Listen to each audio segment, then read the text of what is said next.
Hello, everybody. Welcome to day 2. Think Like a Narcissist training. I will just give me a moment again to pull this up and get us in the works. All right, so this training is all about how the relationship itself works. One thing that it's really important to know, which is also really hard to, I think, digest for a lot of people that I work with, including myself when I was going through this, is the fact that I was the person who attracted this person to me. I was the person who was enabling and allowing myself to be in this relationship. And so I discovered that the only way for me to understand how I was going to avoid these relationships, I had to know what I was doing. And so that this is what this is about. This is about understanding who the narcissist is and what they need, and then who you are and what you may have needed whenever you attracted this type of person to you. So let's get started. So how the relationship works. Just as a preface, again, I just want to be clear that right now, unfortunately, because of the way that Facebook sharing works, I can't see anything but my slides. So if you're leaving questions and comments, I apologize if I don't respond to them right away, but I will respond to them after I go back and look through all of the comments from you guys watching this training. Okay. All righty. So first off, let's just start about what a narc needs, what a narcissist needs. And a lot of us understand this already. This is probably a lot of repeat information, but maybe there might be some things on here that you maybe weren't even aware of was like a hard stipulation that the narcissist needs. So first off, validation. We all know the narcissist needs validation. They need you to tell them how amazing they are all the time and how they're doing such a great job, blah, blah, blah. They need to feel appreciated. And that's more like, oh my gosh, I just, kind of just groveling almost.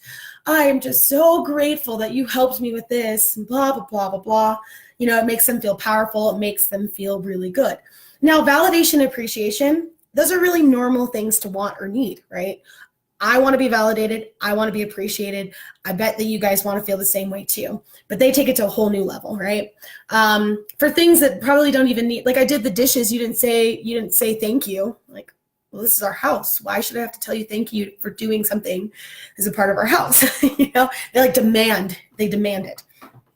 They need a yes man. And I just said yes man, obviously, because we're all women, but it's just a lot easier to understand what I mean. They just need somebody who's going to go with what they want and what they are choosing to do. And they want you to just kind of follow them. It's their world. You're just living in it. And that was one of the, that was probably one of the phrases or the mantras I used to use with my dad. Just like, it's just your world, Dad. I'm just living in it. And he would always say, yeah. Always. So there you go. They always have to be right. You cannot disagree with them. They need to feel as though what they're telling you is something that you also agree with, and you have to concede. They want to feel attractive. Most narcissists have that whole thing on the spectrum, right, where we have like the vanity versus the psychopath. Well, most narcissists are very vain, or they are vain, and to the degree of which they are narcissists varies, but the feeling of attraction is very important to them. A lot of them are very, very physical. A lot of them get a lot of their needs met from sex, and so they have to have sex with you, or they have to feel as though you find them attractive in order to,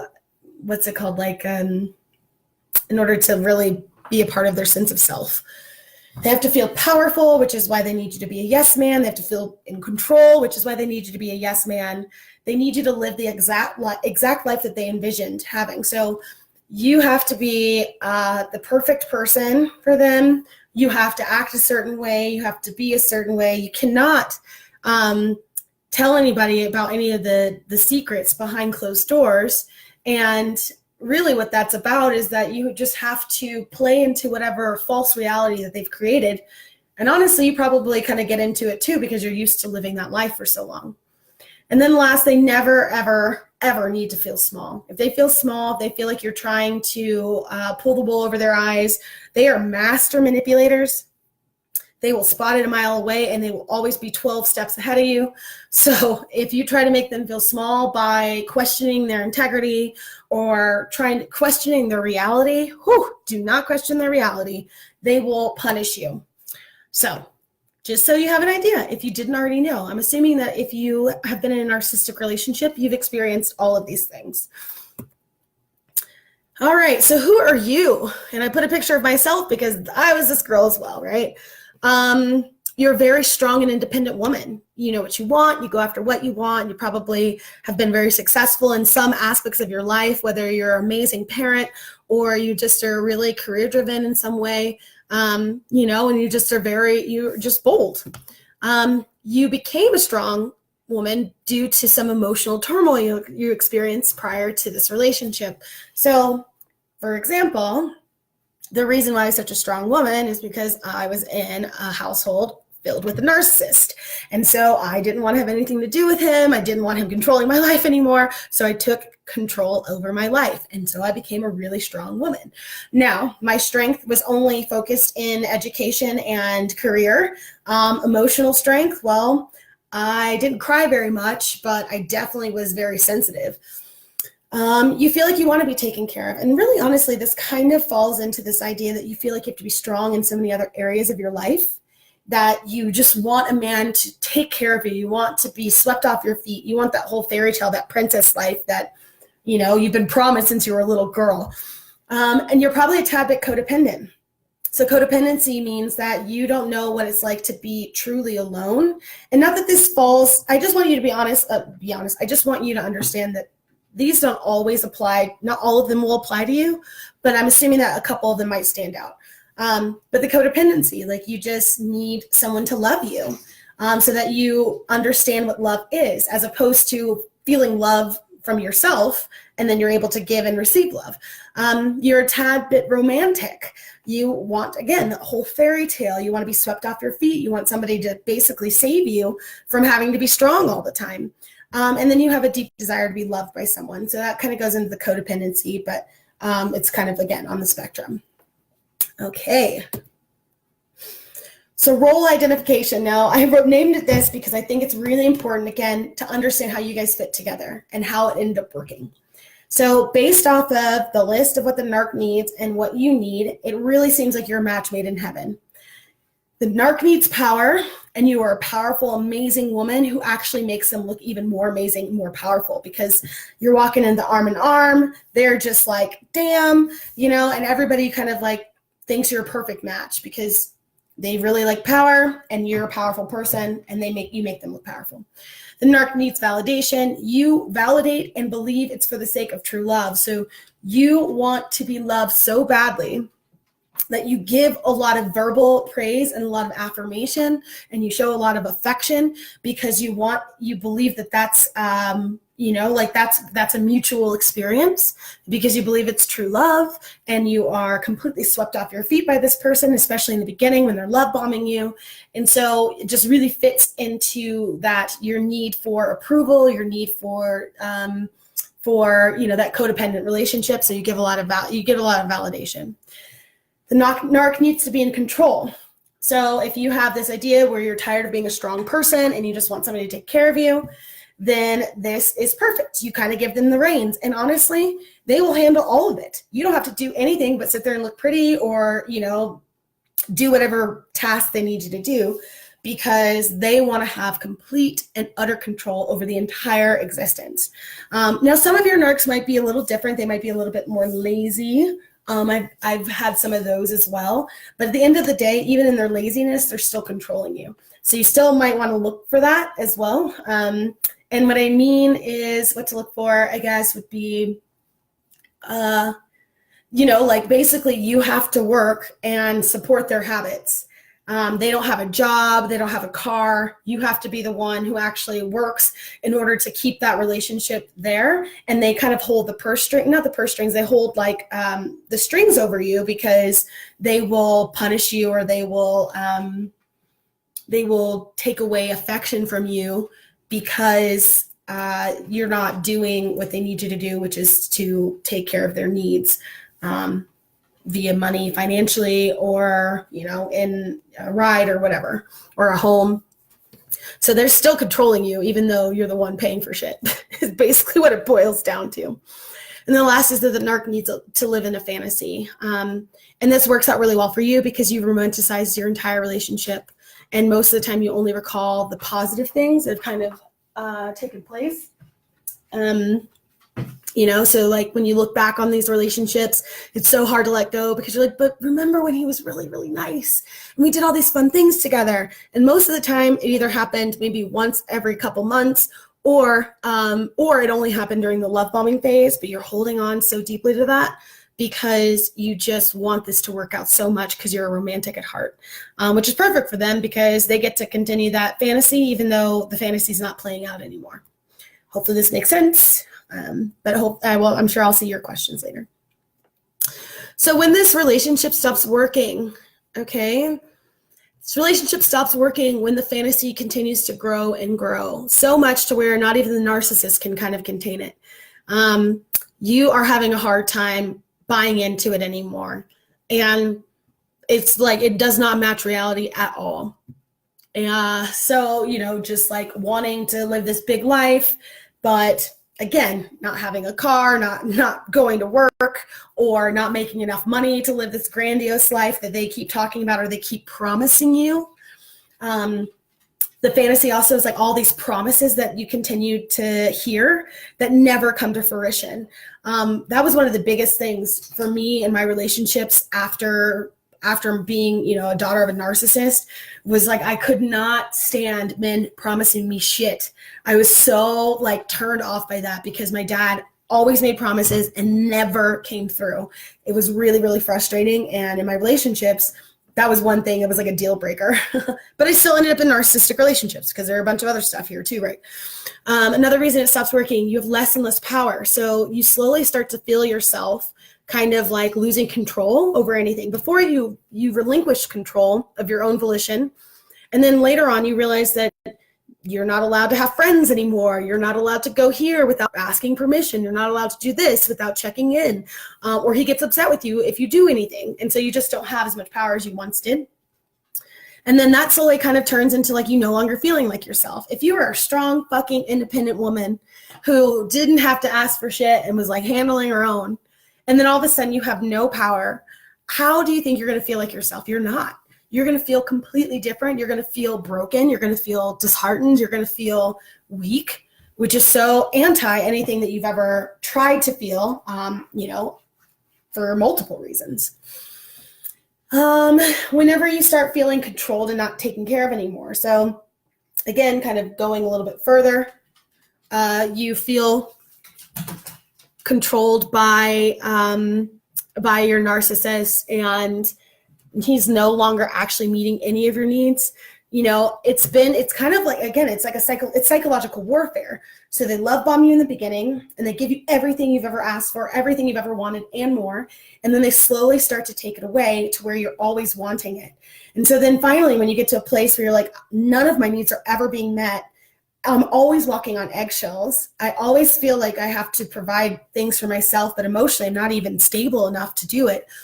That's when things stop really working for you guys, because you're starting to call him out on his shit because you're getting really frustrated, emotionally overwhelmed, and he is definitely not allowing you to call him on his shit because he just can't hear it. He'll call you crazy. So you start seeing more and more signs that the person you fell in love with is never coming back. In the beginning, it's again I don't think we've talked about it in this training yet, but before we talked about the cycle of abuse, and I know a couple other people have posted it before as well. So there's a honeymoon period, then there's a tension building when you're walking on eggshells, and then there's an explosion, which is like some dramatic experience that takes place. And so typically in a cycle, you'll start to see that, but it gets shorter and shorter and shorter. So the honeymoon period gets shorter, the tension building gets longer, the explosions last longer. And so when you start to notice that anything and everything that you try to do doesn't actually work anymore, and he's never coming back, and that person they fell in love with isn't showing up anymore, that's typically when it stops working. Let's see. when again, you can't buy into the delusions or the fantasies anymore. When you're feeling emotionally exhausted, that's going back to the idea of him being an emotional vampire or them being an emotional vampire. Every time you try to fight back, you get completely punished or, so affections withheld from you. Maybe some of you guys have been physically assaulted. Sometimes they do like a whole isolation thing or they ghost you and they're your partner or their spouse or whatever. So that feels very, very emotionally devastating. And again, you get punished for things that you're even unaware of. So sometimes you'll get punished. You didn't even realize that you said something that was hurtful. And then so they do that. So for example, I dated this one guy. Oh my gosh, this is so nuts for me because at this point I thought I had kind of worked through a lot of this, but I hadn't. And so, the universe gave me what I wanted still because subconsciously, apparently I still wanted these relationships. Anyway, so I had this guy that I was seeing and he somehow ended up living with me after like 2 months. And that was just gnarly. I did not expect that to happen, but it did. And everything was okay. And he had a bunch of like grandiose ideas, but wasn't really making a lot of money. Clearly he was living off of me, which was just crazy for me. And then finally I called him out and I told him, I was like, I don't even think you like me. I don't even think you think I'm attractive. I think you actually just are using me. And he was like, you're crazy. You're acting crazy right now. I'm not even going to engage in this conversation. And then the next day when I was at work, he packed up all of his shit and he left. He just disappeared like a ghost in the night. And let me just tell you, my ego was so overwhelmed by the fact that somebody would just physically ghost me. I had never been in that experience before. And I was so overwhelmed by how that even happened. But to this day, I have no idea what I did in order to get him to just leave like that. The only thing is that I challenged his ego. And therefore he ghosted me physically, moved all of his shit. Bye-bye. So I felt crazy as fuck. Okay, so who is the crazy one? So if you feel like you're crazy, thing is that if you're actually here, if you're watching this, if you're listening, that means that you have the ability for insight. You are trying to learn, you're trying to grow, you're trying to empower yourself so that you don't have to be in these relationships anymore. And so just with the definition of having insight, it means that you are trying to do something different and getting different results. So you're no longer doing insane things. So you're not crazy. You have the experience now and the education to start to make different choices. And these are really hard. Like in the beginning, when you're trying to leave these relationships, you are like almost energetically pulled to them. And so you want to give them, like, you're such a good person and you're so kind and loving that you want to give them the benefit of the doubt. But truthfully, it's just all a fucking ruse. They're just manipulating you emotionally now. So in the beginning, it's okay if you kind of keep going back and hoping that things are going to be different. But eventually, if you keep showing up here in the Toxic Relationship Cleaner group, if you keep participating in the activities, if you get yourself a therapist or coach or somebody to kind of help guide you, then you are trying to do something different and therefore you're not insane. And you have the ability to make different choices. Your ex, on the other hand, especially if they're a narcissist, and honestly, like some of the other ones, so like addicts and stuff, they have a really hard time doing different things or having insight because they're so focused on their drug. But narcissists, their drug is their fake reality. And so they have no capacity for insight, which is why they continue to use the same tricks over and over again for every relationship. And this means, obviously, by definition, that they're insane because most of the relationships end and they're incapable of loving someone other than themselves. So you'll see that a lot of narcissists, especially the really, really, I was going to say heavy ones, but the ones who are closer to psychopathy, they don't have a lot of friendships at all. They really, really burn a lot of bridges. They go in and out of jobs. I mean, my dad, he has to work for himself so that he can just pretend that everybody else is crazy and he's not. It's kind of funny. I love him though. I've learned to love him even though he's a nut job. All right, so here's the next Brittanyism that you should know. You should never have to convince someone to love you. And you guys might have seen this on, the things I post, like little tips and tricks on Wednesdays typically. And this is one of them. And it's so true. If you have to convince somebody to treat you well and to love you, then you should be out of that relationship as fast as possible. It is incredible what real love actually feels like. I mean, would you ever convince your child? Do you ever have to convince yourself to love your child? No, of course not. True love is this weird unconditional thing, even when you pick a partner. So you should never have to convince anybody to love you because you are amazing already. The big thing is that if you don't love yourself, then you will have to convince people to love you because you're really trying to convince yourself. That's a whole another training. I'll get to that soon. So what's next? What's next for our training? Day 3, options. What are your options? What are some things that you have an opportunity to do if you are still navigating or teetering in these relationships? Okay, so that's going to be tomorrow at 7 p.m. Your homework today. So I have a couple things. So first thing is I want you to really I want you to take a look at your most recent narcissistic or toxic relationship and really journal about who you were before the relationship and who you've become because of the relationship. If you want, you can post your answers in the group, but I still want you to actually write a separate post for your aha moment from today's lesson, and make sure you add day 2, #knowingthenarc. And yeah, like I want you to make sure that you have that in there as well. Because remember, we're trying to give out prize at the end to 2 lucky winners. So you got to keep up your 5 days and just keep this going. It's going to be so good.